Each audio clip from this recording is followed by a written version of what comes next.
Pokazat ćemo vam kako da uz pomoć specijalnih pravila postavite minimum noćenja i doplatu za period nove godine. Prije svega potrebno je da budete ulogovani na sajtu, zatim da posjetite sekciju Moji apartmani. U sekciji Moji apartmani nalaze se vaši svi aktivni apartmani. Potrebno je da posjetimo sekciju Kalendar. Kada uđemo u sekciju Kalendar, vidjet ćemo da imamo cenovnik naše osnovne cijene za koje želimo da povećamo, znači da upišemo iznos doplate. Zatim imamo dodajte specijalno pravilo. U ovom slučaju ćemo podesiti cijenu da krajem decembra i početkom januara u periodu nove godine cijena bude povećana.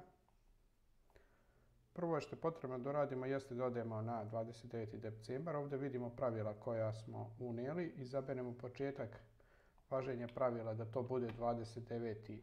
decembar i završetak, na primjer, neka bude 2. januar. Znači, naše pravilo će se primijeniti na 5 dana, 29., 30., 31., 1. i 2. Stavimo da doplata u ovom periodu bude 50 evra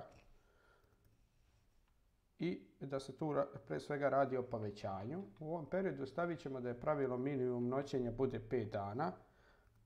Ako rezervacija bude počela 29., 30., 31., 1. ili 2. gost će morati da rezerviše minimum noćenja 5 dana. Sačuvamo naše pravilo koje smo postavili. Iskoči nam prozor da smo uspješno sačuvali pravila i naše pravilo se nalazi u sekciji specijalna pravila gdje možemo da vidimo informacije vezane za pravila. Tu ga možemo naknadno editovati, izmijeniti ili obrisati.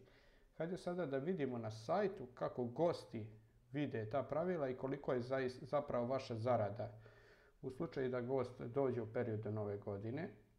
Vratimo se u sekciju Moji apartmani, zatim klikom na naziv apartmana odemo na sajt, na stranicu apartmana, pronađemo datum za koji smo postavili pravilo. U ovom slučaju to je početak 29. decembar i kraj 2. januar. U ovom slučaju 3. januar, pošto smo stavili da povećanje i minimum noćenja važi i za 2. I dobili smo da je naša prosječna cijena 75 evra, 5 dana je dužina rezervacije, ukupna cijena je 375 evra. Kliknemo na pogledaj detaljni cenovnik, tu vidimo cijene koje smo postavili sa povećanjem od 50 evra, jer osnovna cijena za period od 4 do 7 dana je bila 25 evra, koja se primijenila kao osnovna cijena i na cijenu od 25 evra je dodato 50 evra doplate i ukupna cijena je sada 75 evra koju plaćaju gosti. Na ovaj način ste postavili specijalno pravilo i povećanje za period ukoliko rezervacija hvata period nove godine.